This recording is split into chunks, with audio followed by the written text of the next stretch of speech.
पोहा से बनने वाली एक बहुत ही टेस्टी और मज़ेदार सी रेसिपी आज मैं आपके साथ शेयर कर रही हूँ। जी हाँ, पोहा से तो आज तक आपने कई तरह के रेसिपीज़ बनाए होंगे, लेकिन डेफ़िनेटली इस तरह से तो आज तक आपने कभी भी नहीं बनाया होगा। एकदम यूनिक सी ये रेसिपी है और ये इतना हेल्दी बन कर के तैयार होगा ना कि आप इसे बार-बार बनाना चाहेंगे। खासकर ये ना गर्मियों के लिए तो एक वरदान है। अगर आप इसे सुबह ब्रेकफास्ट में ले लेते हैं तो आपको दिन भर थकान महसूस नहीं होगा। आप दिन भर एनर्जेटिक फील करेंगे और ये आपको लू लगने से भी बचाएगा और साथ ही आपको गर्मी की भी एहसास कम होगी। बहुत ही ज़्यादा हेल्दी, टेस्टी और मज़ेदार सी ये रेसिपी है फ्रेंड्स। इसे आप चाहें तो ब्रेकफास्ट में भी ले सकते हैं, शाम की छोटी-मोटी भूख के लिए बना सकते हैं, क्योंकि ये एकदम इंस्टेंट तरीके से बन जाएगा।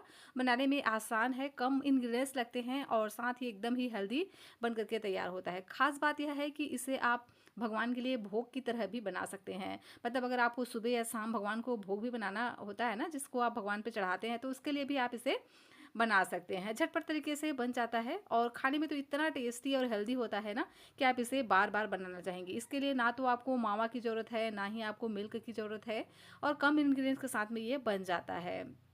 तो लास्ट तक ज़रूर से देखिएगा। रेसिपी आपको थोड़ी सी भी अच्छी लग जाए तो प्लीज़ आप वीडियो को लाइक और चैनल को सब्सक्राइब ज़रूर से कर लीजिएगा।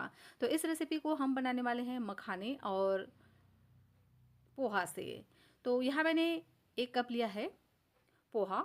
तो सबसे पहले क्या करेंगे, पोहे को हम ऐसे ही यूज़ नहीं करेंगे। पोहे को ना एक छलनी में डाल करके अच्छे से हम इसको छान लेते हैं। तो मैंने इसको अच्छे से छान लिया है। अभी हम इसको रख देते हैं साइड में। यहाँ मैंने लिया है एक कढ़ाई, इसमें हम डाल देते हैं गुड़। जी हाँ फ्रेंड्स, गुड़ जो है ना ये बहुत ही ज़्यादा हेल्दी चीज़ होता है, खास करके गर्मियों के लिए। अगर हम गुड़ का सेवन करते हैं ना तो ये हमें लू लगने से बचाता है, गर्मी से राहत देता है, शरीर को एकदम ठंडा रखने में मदद करता है। तो मैंने यहाँ पर लगभग 1 कप लिया है गुड़ और गुड़ में हम डाल देते हैं लगभग 1.5 कप पानी। वैसे यहाँ पर आप गुड़ की क्वांटिटी को थोड़ा बहुत कम या ज़्यादा कर सकते हैं। अगर आपको थोड़ा सा ज़्यादा मीठा खाना पसंद है तो गुड़ की क्वांटिटी को थोड़ा सा आप बढ़ा भी सकते हैं। और अब हम क्या करेंगे, गुड़ को ना अच्छे से हम मेल्ट होने देंगे और इसी तरह से इसको चलाते हुए हमें इसको मेल्ट कर लेना है। तो इसका हमें बहुत ज़्यादा गाढ़ा चाशनी वगैरह नहीं बनाना है, बस इतना हमें इसको पकाना है कि जो गुड़ है वो अच्छे से मेल्ट हो जाए और बस ये हल्का सा इसमें एक उबाल आने लग जाए, बस इतना हमें इसको पका लेना है। तो फ्रेंड्स, आपको लग रहा होगा कि पोहा से भी क्या क्या बन सकता है। जी हाँ फ्रेंड्स, पोहा से भी बहुत तरह की वेराइटीज़ की रेसिपीज़ बन सकती है। आज तक आपने इस तरह से नहीं ट्राई किया होगा। खास करके ये जो रेसिपी है ना ये बहुत ज़्यादा टेस्टी, हेल्दी और बहुत ही मज़ेदार होता है अगर आप इस तरह से बनाएंगे तो। कई बार हमारे घर में ना बहुत सारी सामग्री पड़ी रहती हैं, लेकिन हमको समझ में नहीं आता है कि हम इसका इस्तेमाल किस तरह से करें और हम कोई भी चीज़ नहीं बना पाते हैं, क्रिएटिविटी नहीं कर पाते हैं। तो इस तरह से आप एक बार बना कर देखना। ये पोहे से बनने वाली बहुत ही मज़ेदार सी रेसिपी है। तो देखिए, जो गुड़ है ना वो अच्छे से मेल्ट हो चुका है। अब हम क्या करेंगे, गैस की फ्लेम को बंद कर देंगे और इसको हम अभी रख देते हैं साइड में। यहाँ मैंने एक पैन लिया है, पैन पे हम ना 1 चम्मच डालेंगे घी। इस रेसिपी को अगर शुद्ध घी में बनाएंगे ना तो इसका टेस्ट बहुत ही ज़्यादा बढ़िया आएगा। अब मैंने लिया है 10 से 15 बादाम, जिसे मैंने इस तरह से छोटे छोटे टुकड़ों में कट कर लिया है। बादाम को हम हल्का सा भून लेंगे और इसी के साथ ही में डाल देते हैं काजू। तो 20 से 25 मैंने यहाँ पर काजू लिए हैं और इसे भी हम इसी के साथ ही में भून लेंगे। तो बहुत ज़्यादा हमें इसको जलाना नहीं है, मतलब बहुत ज़्यादा इसको भूनना नहीं है, हल्का सा बस इसमें गोल्डन कलर आ जाए इतना हम इसको भून लेते हैं, ताकि ये हल्का सा क्रंची हो जाए और इसका जो टेस्ट है ना बहुत ही ज़्यादा बढ़ जाए। तो बस 1 से 2 मिनट के लिए इसी तरह से चलाते हुए हमें इसको भूनना है, ताकि इसका हल्का सा बस कलर चेंज हो जाए। तो लीजिए, मैंने इसको अच्छे से भून लिया है और काजू और बादाम दोनों ही अच्छे से भून चुके हैं। हल्का सा इसमें गोल्डन कलर आ चुका है, देख ही सकते हैं ना, इस तरह से। तो बस इसी तरह से हम इसको भूनेंगे और उसके बाद हम इसको निकाल लेते हैं। वैसे आप इसमें अपने मनपसंद ड्राई फ्रूट्स ऐड कर सकते हैं, ज़रूरी नहीं है कि इसमें आप काजू बादाम ही ऐड करें। और अगर आप चाहें तो इसे स्किप कर सकते हैं, बगैर काजू बादाम के भी अगर आप इसे बनाएंगे ना बिना ड्राई फ्रूट्स के, तो भी ये बहुत ज़्यादा टेस्टी बनते हैं। आगे हम इसमें कुछ और ऐसे इंग्रेडिएंट्स इस्तेमाल करने वाले हैं जिससे ये बहुत ही ज़्यादा टेस्टी बनेंगे। तो अब हम इसमें डाल देते हैं नारियल का खोपरा, जो सूखा नारियल होता है ना, जिसको हम गोला भी बोलते हैं। तो उसको हम इस तरह से डाल देंगे और उसको भी हम 1 से 2 मिनट के लिए भून लेंगे। ये बहुत ही ज़्यादा ज़रूरी है इस रेसिपी के लिए, इससे ही बहुत ही बढ़िया सा टेस्ट आता है। तो इसे आप ज़रूर से डालना। तो लगभग मैंने यहाँ पर आधा कप नारियल को इस तरह से अच्छे से भून लिया है। और अब हम इसमें डाल देते हैं मखाना, जिसे इंग्लिश में फोक्स नट कहा जाता है। ये बहुत ही ज़्यादा हेल्दी होते हैं फ्रेंड्स, इसके फ़ायदे तो अनगिनत होते हैं। तो इसे आप ज़रूर से डालना, इससे ना टेस्ट बहुत ही बढ़िया आता है और साथ ही एकदम ही हेल्दी बन करके तैयार होता है। तो इसे भी हम 1 से 2 मिनट के लिए अच्छे से भून लेंगे। और देखिए अच्छे से ये क्रंची हो चुके हैं, तो उसको भी हम इसी के साथ ही में निकाल लेते हैं। अब हम डाल देते हैं उसी पैन पे 1 चम्मच घी। और घी को ना हल्का सा हम मेल्ट होने देंगे। उसके बाद हम इसमें डाल देते हैं पोहा।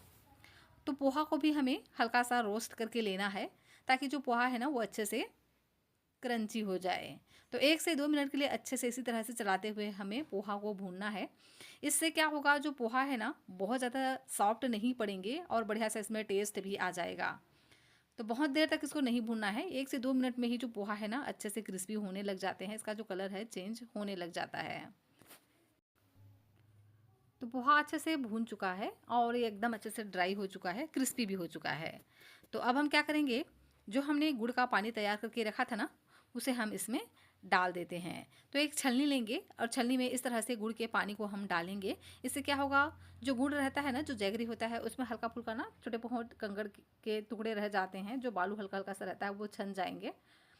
और इसको हम डाल देते हैं इस पोहे में। और इसी तरह से इसको हम हल्के हाथों से चलाएंगे, ताकि ये अच्छे से पक सकें।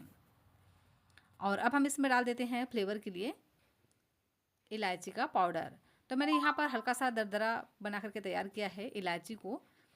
इससे ना टेस्ट और इसका जो खुशबू है दोनों ही बढ़ जाता है। तो 1 से 2 मिनट के लिए इसी तरह से हम चलाएंगे। और देखिए इसमें हल्का सा बॉईल आने लगा है और ये अच्छे से पक चुके हैं। पोहा बहुत ही ज़्यादा जल्दी पक जाते हैं, मतलब इसको टाइम नहीं लगता है पकने में, 1 से 2 मिनट में ही अच्छे से पक जाते हैं। तो बहुत देर तक इसको हमें नहीं पकाना है। इस तरह से जब इसमें बॉईल आने लगे तो हम डाल देंगे सारे अपने ड्राई फ्रूट्स, जो हमने रोस्ट करके रखा था ना उसे हम डाल देंगे। और सभी को अच्छे से हम इसमें मिक्स कर लेंगे। तो देखते ही देखते जो पोहा है ना सारा पानी अब्जर्व कर लेगा, जो सारा गुड़ का पानी है ना उसको अपने अंदर अब्जर्व कर लेगा और एकदम ये खिला खिला बन करके तैयार हो जाएगा। तो अच्छे से हम इसको इसी तरह से मिक्स करेंगे। और अब हम इसमें लास्ट में डाल देते हैं खरबूजे का बीज। तो मैंने इसको रोस्ट नहीं किया है, इसी तरह से हम इसको ऐड कर देते हैं और इसको भी हम अच्छे से मिक्स कर लेंगे। और लीजिए बहुत ही टेस्टी और एकदम मज़ेदार सा मीठा हमारा बन करके तैयार हो गया है। जब भी कभी आपको कुछ मीठा खाने का मन करे तो भी इस रेसिपी को आप बना सकते हैं। एकदम झटपट तरीके से बन जाता है और बनाने में भी आसान होता है। इससे आप भगवान के भोग के लिए भी बना सकते हैं, प्रसाद के रूप में आप इसको ले सकते हैं, या आप इसे ब्रेकफास्ट में भी ले सकते हैं। जैसा आप चाहें वैसे ही ले सकते हैं। खास करके गर्मियों के लिए तो ये बहुत ही ज़्यादा हेल्दी ऑप्शन है।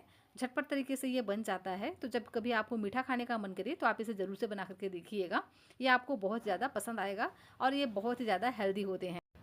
यहाँ पर आप चाहें इसको और भी रिच बनाना तो यहाँ पर आप मिल्क पाउडर का भी इस्तेमाल कर सकते हैं, लेकिन मैंने यहाँ पर नहीं किया है। ना इसमें मैंने खोआ, ना मावा, ना मिल्क पाउडर, किसी चीज़ का मैंने इस्तेमाल नहीं किया है। फिर भी ये बहुत ज़्यादा टेस्टी एकदम शानदार सी रेसिपी बन करके तैयार हुआ है। जो हमने रोस्ट करके रखा था ना ड्राई फ्रूट्स को, इनका जो क्रंचीनेस है बहुत ही बढ़िया आता है। अगर आप इसे फिंगर से दबा करके देखेंगे ना तो चाशनी को अपने अंदर ही अच्छे से ऑब्जर्व करके रखते हैं, एकदम खिला खिला बन करके तैयार होता है। तो लीजिए मैंने इसको प्रसाद के लिए ना निकाल करके रख लिया है। आप चाहें तो इसको मीठे की तरह भी यूज़ कर सकते हैं, प्रसाद की तरह भी यूज़ कर सकते हैं, या ब्रेकफास्ट में ले सकते हैं। रेसिपी अगर आपको अच्छी लगी हो तो प्लीज़ वीडियो को लाइक, चैनल को सब्सक्राइब जरूर से कर लीजिएगा।